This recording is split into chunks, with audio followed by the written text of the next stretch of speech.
पाहूया दुसरे शमूएलाचं पुस्तक, दुसरे शमूएल 20 आणि त्याची 4, 5 आणि 12 वचनं. 2 शमूएल 20 4, 5 आणि 12 ही 3 वचनं आम्ही पाहणार आहोत. जर आपल्याला मिळालं असेल तर मी वाचतो. मग राजा अमासाला म्हणाला, 3 दिवसाच्या आत यहूदा वंशाचे लोक जमा कर आणि तूही हजर हो. अमासा यहूदा वंशाच्या लोकांस बोलावण्यास गेला, पण नेमून दिलेल्या मुदती बाहेर त्यास विलंब लागला. आणि 12 वचन, अमासा भर रस्त्यात रक्तात लोळत पडला होता. सर्व लोक स्तब्ध उभे आहेत असे त्या मनुष्याने पाहिले. तेव्हा त्याने अमासाला सडकेवरून काढून एका शेतात नेले. तेथे तो जो येतो तो स्तब्ध उभा राहतो असे पाहून त्याने त्याच्यावर एक वस्त्र टाकले. राजा दावीद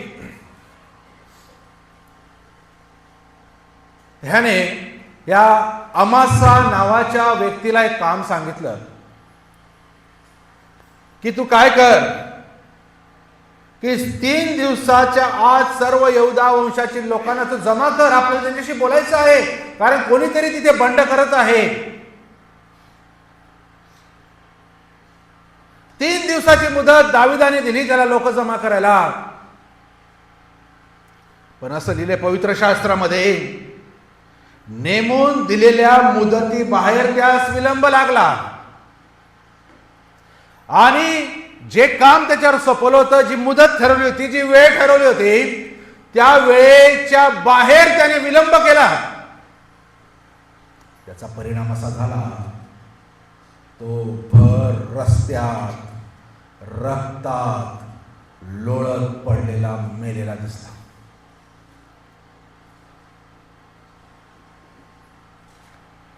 विलंब, उशीर करणाऱ्या आत्म्याविषयी बायबल पवित्र शास्त्र आपल्याला अनेक सूचना देतात. योग्य काम योग्य रीतीने आणि योग्य वेळी केले पाहिजे. अनेकांचा उद्देश आणि हेतू चांगला असतो. अनेकांना वाटतं की ख्रिस्ताला मी माझं जीवन समर्पण करेन. अनेकांना वाटतं मी ख्रिस्ताची, मी देवाची सेवा करीन. अनेकांना वाटतं वचन आता मी ऐकलं, वचनाने माझ्या अंतःकरणात कार्य केलेलं आहे, मला टोचणी लागलेले आहेत आणि मी आता नंतर त्याच्यावर पश्चाताप करेन. अनेकांना वाटतं माझ्याकडून ज्या व्यक्ती दुखावलेल्या आहेत त्या व्यक्तींची मी जाऊन क्षमा मागेन. अनेकांना वाटतं माझ्याकडून झालेलं जे नुकसान आहे त्याची मी भरपाई करून देईन. इत्यादी ज्या गोष्टी आहेत, अनेकांना वाटतं आज नाही मी उद्या आराधनेत भाग घेईन, आज नाही मी नंतर धन्यवाद देईन. हा विलंब लावण्याचा जो आत्मा आहे, आम्ही घेतलेल्या सर्व चांगल्या निर्णयांचा घोटाळा करून टाकतो.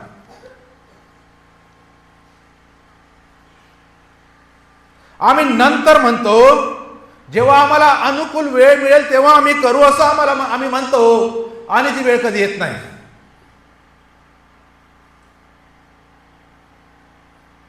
करू करू म्हणतात आणि बघा, जेव्हा पवित्र आत्मा आपली भेट घेतो, आपल्याला टोचणी लावतो, आपल्या हृदयाची पकड घेतो आणि तो सांगतो आता नाव, आम्ही म्हणतो नाही ठीक आहे, थोड्या वेळाने आम्ही करू.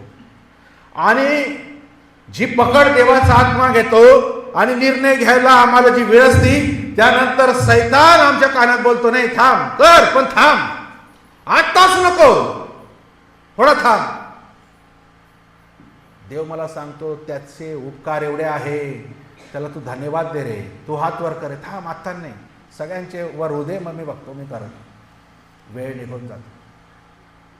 अरे इतकं तो महान देव आहे, त्याच्या समोर माझी लायकी नाही, मी गुडघे टेकवतो, मी साष्टांग नमस्कार दंडवत घालायला पाहिजे. नाही, आत्ता नाही, थांब, थोड्या वेळ नाही. असं थोडं थोडं म्हणता म्हणता ती वेळ येत नाही, चांगली वेळ निघून जाते आणि देवाचा आत्मा खिन्न होऊन जातो, देवाचा आत्मा दुखवला जातो. आणि एवढं सगळं वातावरण, एवढं सारख्या देवाचं वचन आमच्याकडे येतं, एवढ्या चांगल्या गोष्टी आमच्याजवळ येतात आणि आम्ही ती संधी मुकवतो, गमावतो आणि ती परत येईल की नाही याची गॅरंटी नाही हो. आणि ज्यांनी ज्यांनी विलंब लावला, ज्यांनी ज्यांनी वेळ लावला, ज्यांनी ज्यांनी दिरंगाई केली, त्याच्यावर नंतर भयंकर संकट आलं. पहिले तर नुकसान, आम्ही त्या वेळेचा उपयोग घेतला नाही आणि तो सैतानाचं किंवा वेळ घालवली ऐकून. आणि त्याचा दुसरा अर्थ असा होतो, देवाने आमच्यावर कृपा केली, देवाने आमच्यावर दया केली, या गोष्टी आम्हाला समजवल्या, या गोष्टी आमच्यासाठी आणल्या, या गोष्टींची निर्मिती आमच्या आजूबाजूला करून दिली आणि तरी आम्ही त्याला नकार दिला, तरी आम्ही त्या केल्या नाही. म्हणजे मी देवाचा अपमान करत आहे, मी देवाच्या आत्म्याला खिन्न करत आहे. माझ्यापेक्षा का देवाने मला इथे आणावं? माझ्यापेक्षा दुसरे लोक आणाल देव, जे इन्स्टंट निर्णय घेतील, ऑन दी स्पॉट. असे लोक पाहिजे. या धक्का मारणाऱ्या गाड्या नको, सेल्फ स्टार्ट गाड्या पाहिजे. आम्ही धक्केच मारत आहोत. आता नाही, थांबा ना. आता नवीन वर्ष, मग 31 डिसेंबर, मग गृहसण, मग पुनरुत्थान आणि मग गुड फ्रायडे चालूच आहे. वेळ आलेली नाही. आणि केवळ वेळ आली नाही, देवाने आजपर्यंत आम्हाला एवढे देवाचे वचन आमच्या कानावर, त्याच्या सेवकांनी आणि विविध माध्यमांनी आमच्या कानावर घातले. काही वचन आमच्या अंतःकरणाला झोपले देखील, टोचले देखील.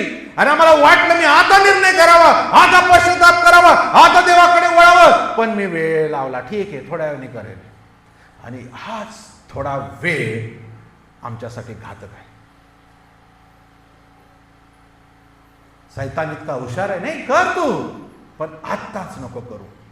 मग हळूहळू सगळं थंड होऊन जातं आणि मग आम्ही तसं करत नाही. आणि तसं न केल्यामुळे आज आमचे लोक जिथे आहेत तिथेच आहे, तिथेच आहे. मग परत पुढच्या रविवारी येतात, परत देव विश्वास आमच्यावर टाकतो, परत आम्हाला टोचणी लावतो, परत आमच्या हृदयात कार्य करतो. परत आम्ही म्हणतो नाही, थांबा, अजून नाही. प्रेषितांचे कृत्य 24वा अध्याय आणि 25व्या वचनामध्ये, प्रेषित 24 आणि 25 मध्ये एक गोष्ट झाली. पाऊल प्रचार करत होता आणि पावलाने इतका आत्म्याने भरून वचन सांगितलं, तेव्हा फेलिक्स नावाचा जो गव्हर्नर होता, तिथे मोठा पदाधिकारी, पावलाने देवाचं वचन सांगत असताना तो थरथर कापू लागला. वचन भिडलं, वचन टोचलं आणि तो आता पश्चाताप करणार आहे. त्याला त्याच्या पापाची जाणीव झाली. पण तो संत पावलाला म्हणतो, आता तू जा, संधी सापडली म्हणजे मी तुला बोलवेल. अरे देवाने तुला तुझे पाप दाखवले, तू पश्चाताप करायला तुला प्रवृत्त देव त्याचा आत्मा करत आहे. संधी आहे, वेळ आहे, ठिकाण आहे, देवाचे दास आहे. आणि तू म्हणतो संधी सापडली म्हणजे सापडल्यावर एक संधी मला मिळाली म्हणजे मी तुला बोलावी. ती संधी कधी आली नाही आणि फेलिक्स मेला. फेलिक्स मेला. वाचूया प्रेषित 24वा अध्याय वाचा आपण, आता वेळ नाही. थरथर कापत होता, देवाचं वचन त्याच्याकडे आला. देवा म्हणजे थरथर कापत होता म्हणजे त्यांनी पश्चाताप केला, करायची संधी त्याच्याकडे आलेली असताना सगळं देवाने वातावरण निर्मिती करून दिली, सगळ्या गोष्टी त्याला दाखवल्या असताना थोडक्यात चुकून गेला. म्हणे मला संधी मिळाली, मी तुला बोलावेल.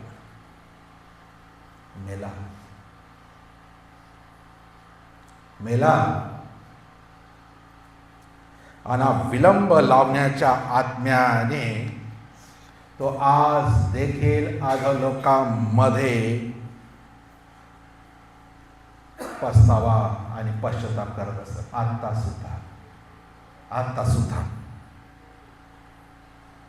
आता सुद्धा फेलिक्स नावाचा अधिकारी नरकामध्ये अधोलोकामध्ये तो पश्चाताप करीत असेल.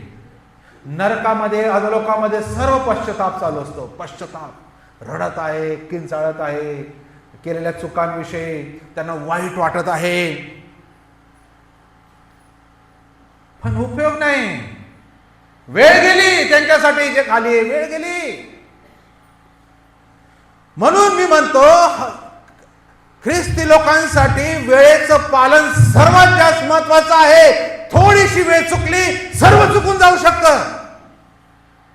योग्य निर्णय आम्ही घेतो, योग्य मार्गावर आम्ही चालतो, योग्य त्या गोष्टी आम्ही करण्याचा प्रयत्न करतो, निर्णय आम्ही ठोस घेण्याचा प्रयत्न करतो, पण म्हणतो नंतर, आता नाही, नंतर करू, थोड्या वेळाने करू, आता थोडं काम आहे मला.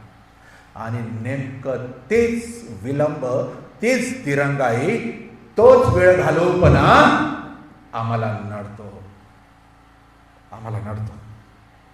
आणि आज जर पश्चातापाची संधी देवाने आमच्याकडे दिली, जर आम्ही आज पश्चाताप केला नाही तर उद्या पश्चाताप करून उपयोग होणार नाही. म्हणून आता ही वेळ आहे देवाच्या वचनासाठी आमच्या अंतःकरणामध्ये जागा निर्माण करायची. आणि म्हणून जो येथे पश्चाताप करत नाही, इथे उशीर करतो, इथे विलंब करतो, नक्कीच तो पश्चाताप करल, पण तिथे करल. जो इथे करत नाही, परत एकदा सांगतो, जो इथे वचनाला प्रतिसाद देत नाही, देवाच्या आत्म्याला आमच्या अंतःकरणात कार्य करू देत नाही, जो इथे विलंब लावतो, जो इथे उशीर लावतो, जो इथे पश्चाताप करत नाही, एक दिवस त्या सर्वांच्या बापाला पश्चाताप करावा लागेल. पण अधोलोकात जिथे उपयोग नाही. आज आम्ही हात उंच करणार नाही ना, आज आम्ही गुडघे टेकवणार नाही ना, आज आम्ही तो मुख उघडून देवाला धन्यवाद देणार नाही. हजारो उदाहरण आपण ऐकले, हजारो उदाहरण आम्ही ऐकले, तरी आम्ही त्याप्रमाणे जर करत नाही ना, एक दिवस, परत एकदा म्हणतो, एक दिवस आपल्या भाषेमध्ये सर्वांच्या बापाला गुडघे टेकावे लागेल आणि आपल्या जिभेने कबूल करावं लागेल, येशू हाच प्रभू आहे. पण वेळ गेलेली असेल.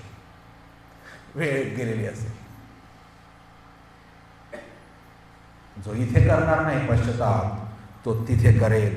पण फरक आहे, इथे उपयोग होईल, तिथे तेव्हा होणार नाही. विषय आणि निर्णय ख्रिस्ती लोकांच्या हातामध्ये आहे. आणि जो अमास आहे, त्याने दिरंगाई केली, त्याने राजाची आज्ञा पाळली नाही, वेळ पाळली असं दाखवतो, पण वेळ लावला. बघा, असे लोक इतके धूर्त असतात. करत आहे ना हो, पण वेळ लावायचा, चाल ढकलपणा करायचा, विलंब करायचा, मी माझ्या सोयीने माझ्या वेळेत करल असं करायचं. वेळ काढूपणा करतात. मी पण त्याच्यात आहे, आपण पण त्याच्यात आहे. देवाने एक सोपं उदाहरण आजचं आपण घेतलं, पवित्र वाराचं. आम्ही येतो ना हो, आम्ही कुठे नेत, पण माझ्या वेळेने मला तयार व्हायला वेळ लागेल. मी येईल. आणि मग गेलो होतो चर्चला, मग गेलो होतो ना, पण केव्हा? माझ्या वेळेने गेलो.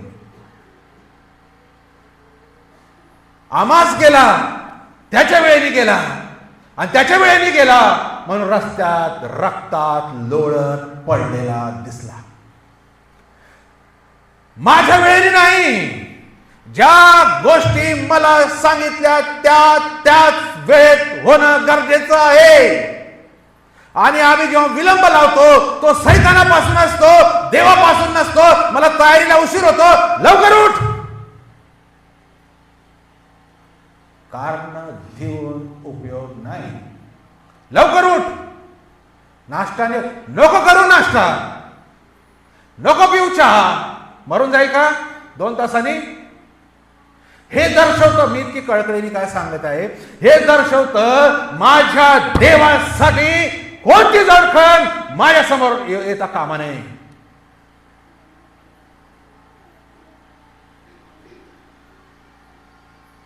जेव्हा असं मी समजतो ना, तेव्हा देव अत्यंत खुश होतो माझ्याविषयी.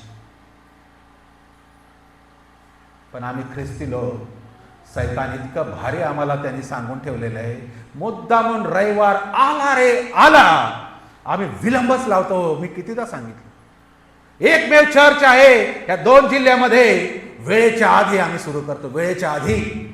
काय काय वेळेस तर पाळत इथे वाट बघतात लोक येतील, वेळेनंतर. एकमेव चर्च आपला आहे, आपल्याला अभिमान वाटला पाहिजे त्या गोष्टीचा. आम्ही 7:30ला इथे येतो, पण लोक 8 पासून आपण गाण्यांना सुरुवात करतो. आपला ऑफिशियल टाइम आहे 8:30. आम्ही कधी सुरू करतो? 8. का? आम्हाला प्रेम आहे आमच्या देवावर. वेळ निघून वेळेवर आले तर काय आले, काय उपकार केले? वेळेआधी आले. देवाला मी दाखवतो, मी तुला भेटायला किती उत्साही आहे देवा, मी कधी भेटू तुला, मी कधी जाऊ, मी कधी तुला धन्यवाद देऊ देवा. देव हे बघतो. पण आम्ही विलंब लावतो, आम्ही रेंगाळत येतो, आम्ही संथगतीने येतो, आम्ही आमच्या वेळेने येतो, आमच्या वेळेत पश्चाताप करतो. वाटेल तर करल, नाही वाटलं तर नाही करणार. हातवर करल तर वाटेल तर करल, नाही वाटलं तर नाही करणार. हे माझ्या वाटण्यावर आहे, माझ्या वेळेवर आहे या गोष्टीवर. मला वाटल तर बरं, असं आहे. म्हणून आमच्या लोकांना ना सैतानाने खूप खेळ करून ठेवलेला आहे गोष्टीच्या बाबतीत. वेळ घालवूपणा, वेळेची किंमत नसणे, म्हणजे देवाला किंमत न देणे. आणि देवाला न किंमत देणे म्हणजे देवा तुझ्यापेक्षा दुसऱ्या गोष्टी महत्वाचं आहे. आणि शनिवारी उशिराने झोपणं म्हणजे रविवारी उशिराने उठणं, हा एक कार्यक्रम असतो लोकांचा. आणि याला 70-80% जबाबदार आमच्या बहिणी आहेत. का बरं 12 आणि 1 पर्यंत तुम्ही तुमचे टीव्ही चालू ठेवतात? बंद करा ना लवकर. 9ला 10ला बंद करा. स्ट्रिक्ट वॉर्निंग करा. अहो, आम्हाला आमच्या कुटुंबाला वाचवायला हे छोटे छोटे प्रयत्न करावे लागतील ना. सैतानाने एवढा गोंधळ माजून ठेवलेला आहे ना, आम्हाला पण काय आयडिया लावावं लागेल की नाही? आम्हाला काही योजना करावं लागतील की नाही? घरामध्ये एक कुटुंब म्हणून बंद म्हणजे बंद शनिवारी रात्री. का? कारण तुम्ही रविवारी उठत नाही ना, म्हणून बंद.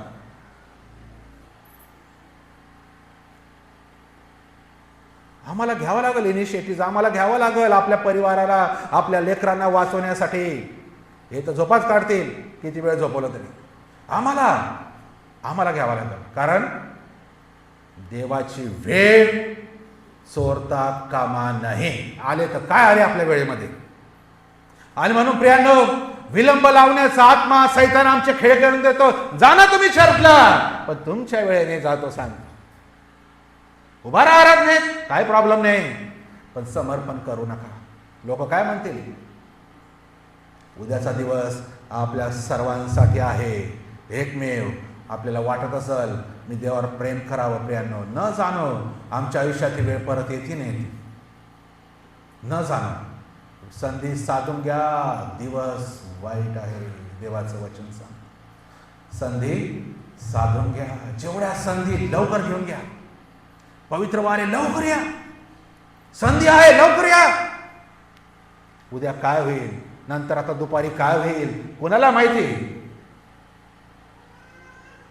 येशू आत्ता येईल, जे बसलेले तसेच आपल्याला घेऊन गेला तर किती चांगली गोष्ट. आणि म्हणून तो फेलिक्स सर्व झालं, पण तो म्हणतो आता तू जा, संधी सापडली म्हणजे मी तुला बोलावेन. उत्पत्तीचं पुस्तक 11वा अध्याय, उत्पत्ती 11, 31 आणि 32.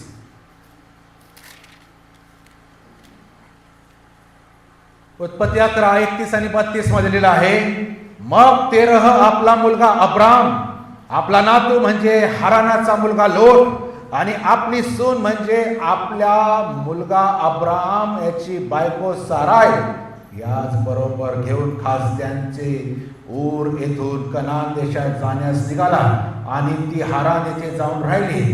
तेरहाचे वय 205 वर्षाचे होऊन तो हारान येथे मरण पावला.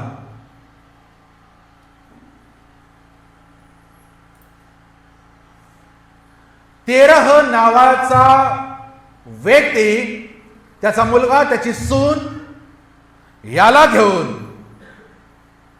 खासद्यांचा देश ऊर इथून निघून कनान देशात जाण्यास निघाला. ऊर देश आहे आणि देवाने अब्रामाला बोलवलं ते कनान देशासाठी. आणि या दोन्ही देशांच्या मध्ये एक देश असा आहे त्याचं नाव आहे ऊर, बरोबर सेंटरला दोन्ही देशांच्या. आपल्याला समजत आहे?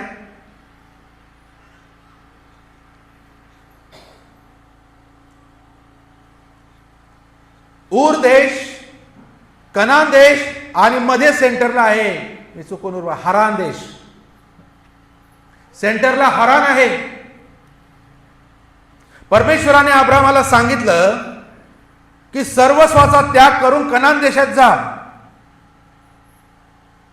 पण अब्रामाने त्याच्या बापाला सोबत घेतलं, त्याचं नाव तेरह. अब्रामाच्या बापाचं नाव तेरह. आणि तेरह जोपर्यंत जिवंत होता तोपर्यंत अब्रामाला कनान देशात जाता आलं नाही. तेरह, अब्रामाच्या बापाचं नाव तेरह, त्याचा अर्थ होतो विलंब किंवा दिरंगाई. तेरह या नावाचा अर्थ होतो विलंब आणि दिरंगाई. म्हणजे अब्रामाच्या बापाच्याच नावाचा अर्थ होतो दिरंगाई. आणि तेरह अब्रामास हरान देशात राहण्यास भाग पाडत होता. अब्रामाचा बाप तेरह अब्राम आणि त्याच्या परिवाराला हरान देशामध्ये राहण्यास भाग पडत आहे, जेव्हा की देवाने अब्रामाला कनान देशात जायला सांगितलेलं आहे.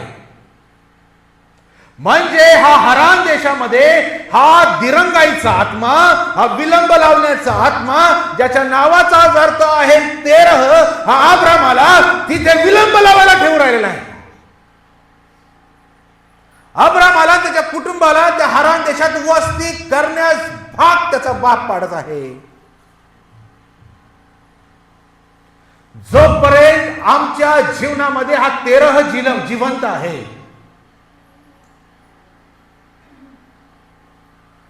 तोपर्यंत आम्ही कनान देशात पोहोचणार नाही. आम्ही मध्ये थांबू, मध्ये हरानामध्ये थांबू. बरोबर सेंटरला आहे. ऊर देशापासून कनान देशाच्या मध्ये हरान आहे आणि हा तेरह, त्याचा अब्रामाचा बाप तेरहाला तिथेच थांबून आहे, पुढे जाऊ देत नाही. हा तेरह आमच्या जीवनात जिवंत आहे. ह्याचं उदाहरण म्हणजे आम्ही अर्ध समर्पण करू. निघालेले आहे, दाखवतो तेरह निघाला आहे पण पोहोचला नाही, मध्ये थांबलेला आहे. आम्ही करतो आहे समर्पण, लोकांना दाखवत आहे हो देवा आम्ही करत समर्पण, पण अर्धवट, पूर्ण नाही. मी करत आहे एखाद्याला क्षमा, पण अर्धवट, पूर्ण नाही. मी फेडत आहे एखाद्याचं नुकसान, पण अर्धवट, पण पूर्ण नाही. मी देवा तुझ्यावर प्रेम करतो, पण माझे पाप पण मला प्रिय आहे, मी अर्धवट प्रेम करतो. मी दाखवतो मी ख्रिस्ती आहे, पण माझे व्यसन पण मला प्रिय आहे, मी हरानात थांबलेला आहे. आणि जो हरानात थांबलेला आहे तो कनानात जाऊ शकत नाही. जो हरानात आहे त्याची हार आहे, त्याचा एंड आहे. काय कामाचे अर्धा प्रवास केलेलं जीवन, ख्रिस्ती जीवन, अर्धवट केलेलं समर्पण, अर्धवट केलेला त्याग, अर्धवट बलिदान, अर्धवट आराधना, अर्धवट निर्णय, जे सुरुवात तर करतो पण मध्ये परत थांबून जातो. एक तारखेला नवीन निर्णय घेतो आणि मध्येच जानेवारी फेब्रुवारीमध्ये परत डबल चालू करतो. कनानाकडे जाण्याच्या ऐवजी मी हारानातच मुक्काम देतो. आणि जोपर्यंत अब्रामाच्या जीवनामध्ये हा तेरह म्हणजे दिरंगाई आणि विलंब लावण्याचा आत्मा होता, हारानातच अब्रामाला वेळ घालवावे लागले विनाकारण. आणि हा विलंब लावण्याचा हा तेरहाचा आत्मा अनेकांचा ख्रिस्ती प्रवास मध्येच थांबून ठेवला आहे त्याने. संत पाऊल म्हणतो, मला नेमून दिलेल्या धाव मी ती धावत आहे, नाही का. नेमून दिलेली लक्ष आहे, मला कनानाकडे जायचं आहे. पण हा तेरह मला कुठे थांबून आहे? हारानात तंबू ठोकून आहे. तू जाऊन नको. लोकांना वाटलं तू निघाला आहे पण पोहोचला नाही. निघाला आहे पोहोचला नाही. म्हणून लोकांनी घेतलेले निर्णय 1 तारखेचे हे वर्षभर टिकत नाही. हा तेरह आम्हाला पुढे सरकू देत नाही. हा तेरह आम्हाला थांबवतो. हा तेरह आम्हाला अडवतो आणि घेतलेले निर्णय मध्ये वेळ घालवतो, दिरंगाई लावतो. थांब, अजून काय काही भरपूर आयुष्य आहे तरुणांसाठी. अरे अजून तर तू तरुण आहे. नंतर वयस्कर झाल्यावर बघ काय देवाकडे जायचं नाही जायचं.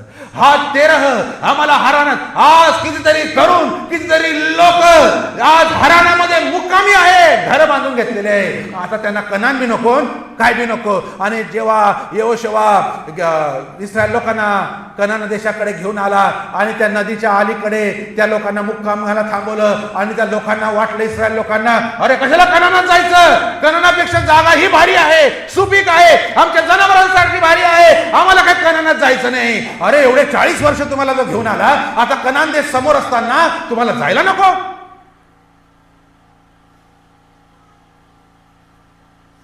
देवानी वचन दत्त तुमच्या पिढ्यांना दिलेला होता तो देश, आणि तिथे तुम्हाला घेऊन आलेला असताना आता तुम्हाला जायला नको. तुम्हाला इथेच पाहिजे सुपीक जमिनीमध्ये. आणि हा दिरंगाईचा विलंबाचा आत्मा आम्हाला कनानात घुसू देणार नाही. अतिशय कनान जवळ आलेला असताना देखील आम्हाला तिथेच मुक्कामाला थांबवल, मध्ये जाऊ देणार नाही. आणि म्हणून 2 लोक गेले, फक्त 2. कनान आमचा स्वर्ग, सियोन देश. तिथ्या दारापर्यंत येऊन लोक तिथेच थांबून गेले. हो, जायला तयार नाही. आता जग, आता त्यांना हरानामध्ये मजा वाटत आहे. हरानामध्ये त्यांना एंटरटेनमेंट आहे. हरानामध्ये त्यांची व्यसनं आता त्यांना त्यांच्या शरीराचे लाळ पुरवण्यातच इतके घट्ट बांधून आहे की आता ते कनान बिनान काही नको आम्हाला. ते दुधाचे प्रदेश आम्हाला काही घेणं देणं नाही. आम्हाला हेच कनान आमच्यासाठी आहे, जिथे हरान आहे, जिथे आमची हार आहे.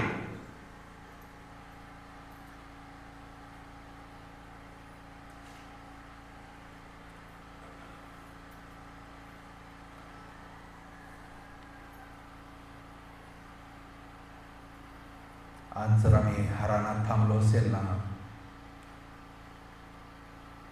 तर देव आम्हाला परत कनानाच्या मार्गावर येण्यासाठी बोलावत आहे. तेरह मेल्यानंतर अब्रामाचा बाप तेरह जेव्हा तो मेला, तेव्हा अब्राम कनानाकडे परत वाटचाल त्याने केली. तोपर्यंत केला नाही. आमचा तेरह मारावा लागेल.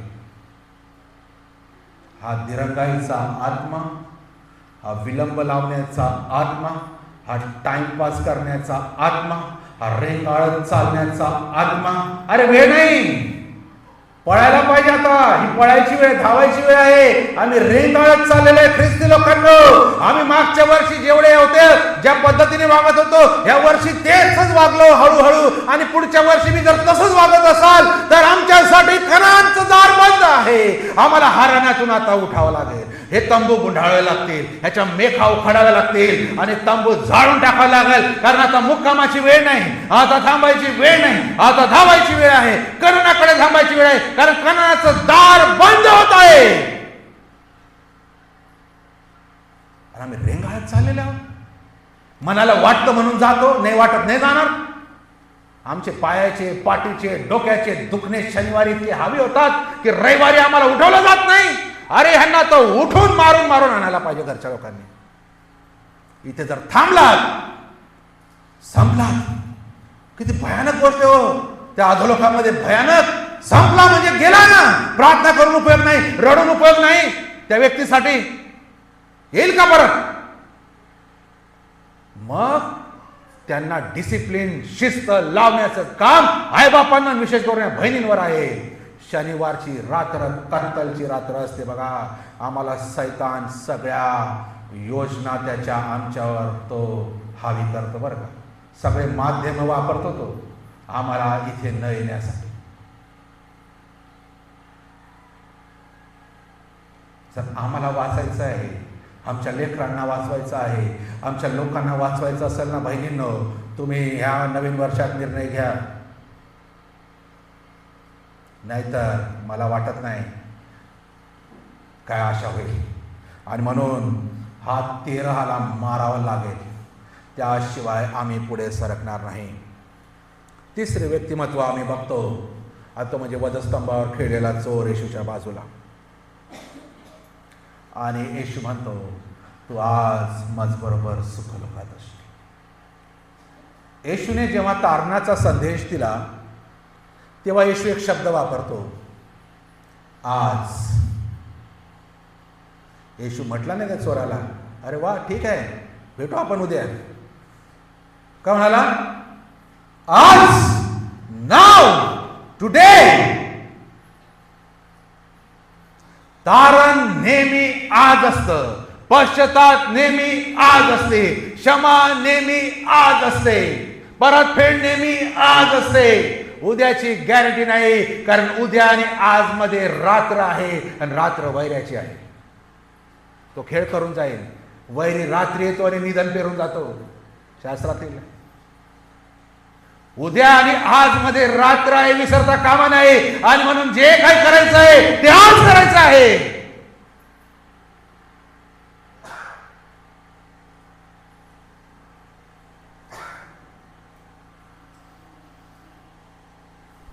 दोन करीन 6 आणि 2 मध्ये लिहिलं आहे. 2 करीन 6 आणि 2 मध्ये लिहिलं आहे, प्रसाद समय मी तुझे ऐकेल व उद्धार देणे मी तुला सहाय्य केले.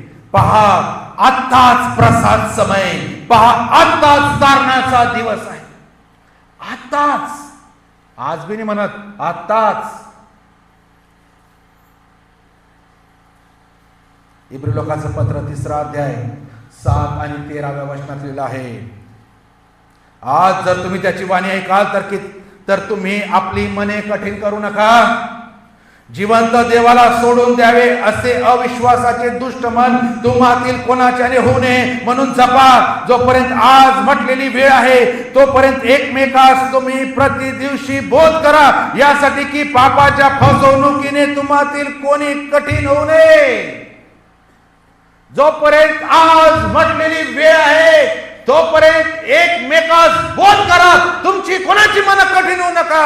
आणि जेव्हा तुम्ही त्याची वाणी ऐकाल आपली मन कठीण करू नका. देवाला सोडून द्यावे असे अविश्वासपणाचे दुष्ट मन तुम्हातील कोणाने होऊ नये म्हणून जपा. गंभीर इशारा आहे. जेव्हा प्रभू आपल्या बरोबर बोलतो तेव्हा लवकरच त्याला प्रतिसाद द्या, लवकर उत्तर द्या. येशू जबक्याला म्हणाला, आज मला तुझ्या घरी उतरायचे, आज. असं म्हणाला नाही, तू झाडावर आहे का, ठीक आहे, मी थोडी माझी रॅली निघाली, फिरून येतो, बघ उद्या बिद्या काय वेळ, तुला सुट्टी कधी, शनिवारी येतो, कारण जबके ते कामावर होता. आज मला तुझ्या घरी यायचं, आज. आणि आज येशू आमच्या जीवनात येऊ इच्छितो. त्वरा करूया. जबक्याने सरसकट खाली आला असेल त्या उंबराच्या झाडावर, इतका आनंद त्याला झाला आणि तो त्वरेने खाली उतरला असलेला आहे. आणि येशूला त्याच्या अंतःकरणात त्याने स्वीकारलं. आणि जो त्या झाडावर होता, उंच ठिकाणी होता, या झाडावरून तो उतरला. हे आम्हाला आध्यात्मिक रीतीने एक बोध आहे. ज्या झाडावर आम्ही बसतोय त्या झाडावरून आम्हाला उतरावं लागेल. मग ते गर्वाचं असेल, अहंकाराचं असेल, प्रतिष्ठेचं असेल, खुर्चीचं असेल, मीपणाचं असेल, माझं काहीतरी खानदानाचं नावाचं असेल, जे काही झाड मी चढलेलो आहे ना, कृत्रिम बनवले माझ्या डोक्यात, तिथून उतरावं लागेल. येशूला जर घरात आणायचं असेल, येशूला अंतःकरणात, झाडावर बसलेले असताना येशू येणार नाही. तो म्हणाल, त्वरा करून खाली उतर, उतर, मग मी येतो. जक्कया, त्वरा करून खाली उतर, आज मला तुझ्या घरी यायचं. कोणत्या झाडावर आम्ही आहोत प्रियांनो? वचन ऐकून सोडून देण्याच्या झाडावर आहे. पश्चातापापर्यंत मन आलं आणि तिथून परत विलंब लावून देण्याच्या झाडावर आहे. मला विचार करावा लागेल. आणि त्या अनुतापी चोराला वधस्तंभावर लटकत असताना दुसरी संधी नव्हती हो बिचाऱ्याला. त्याने लगेच फायदा घेतला. त्याला माहिती आहे काही मिनिटात किंवा तासात आता माझा मृत्यू अटळ आहे. त्यांनी लगेच ओळखलं आणि लगेच साधून घेतलं, संधीचा उपयोग केला. आम्ही का करत नाही माहिती का? कारण आम्ही निश्चित आहो, कोणी पाहिलं मी आज थोडी मरल, उद्या थोडी मरल, बघू एखादे माझे नातेवाईक आयसीयूत घेऊन गेले तेव्हा मी मरल. खोटी कल्पना. झटक्यात एक अटॅक आला का काय बोलतात मनुष्य समजत नाही. बसल्या बसल्या समजत नाही. मनुष्याच्या जीवनाची शाश्वती नाही. हा प्राणवायू कधी निघून जाईल माहिती नाही. आणि म्हणून त्या चोरी आम्ही त्याला चोर म्हणतो, पण त्याच्यासारखा हुशार व्यक्ती नाही. त्यांनी संधी पाहिली आणि लगेच ती साधून घेतली.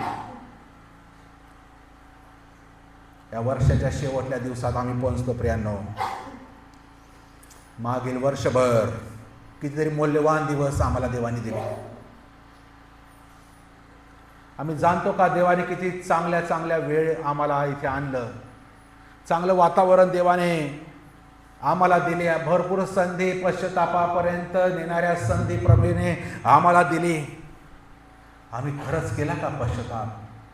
का त्या दुसऱ्या चोरा सारखं येशूचे टिंगल जुळवत बसलो? किती बहुमूल्य वेळ दिवस आम्ही घालविला म्हणून आम्ही पश्चाताप केला का? कधी आम्ही कबुली दिली का? या नवीन वर्षात तरी या मागील वर्षाप्रमाणे व्यर्थ केलेल्या गोष्टी, व्यर्थ घालविलेला वेळ, या नवीन वर्षात याची पुनरावृत्ती आम्ही करू नये असं देव आम्हाला आज आव्हान देत आहे. आणि प्रत्येक क्षण, प्रत्येक दिवस, जेव्हा जेव्हा संधी आहे, आम्ही पळत यावं, पळत. आता चालायची पण वेळ राहिली नाही, पळायची वेळ आहे हो, धावायची वेळ राहिली. माहिती का? भयंकर दिवस आहे. आणि म्हणून एफिसकराचं पत्र 5वा अध्याय 14 ते 17 शेवटलं वचन मी इथे वाचतो. एफिस 5, 14 ते 17 दिलेलं आहे. हे निद्रास्था जागा हो व मेलेल्यातून उठ, म्हणजे ख्रिस्त तुझवर प्रकाशेल. तुम्ही अज्ञानासारखे नव्हे तर ज्ञानासारखे जपून वागण्याविषयी खबरदारी घ्या. संधी साधून घ्या, कारण दिवस वाईट आहे. तुम्ही मूर्खासारखे होऊ नका, तर प्रभूची इच्छा काय आहे ते समजून घ्या. निर्णय आपल्या हातात आहे. आपण आपल्या जागेवर उभं राहू.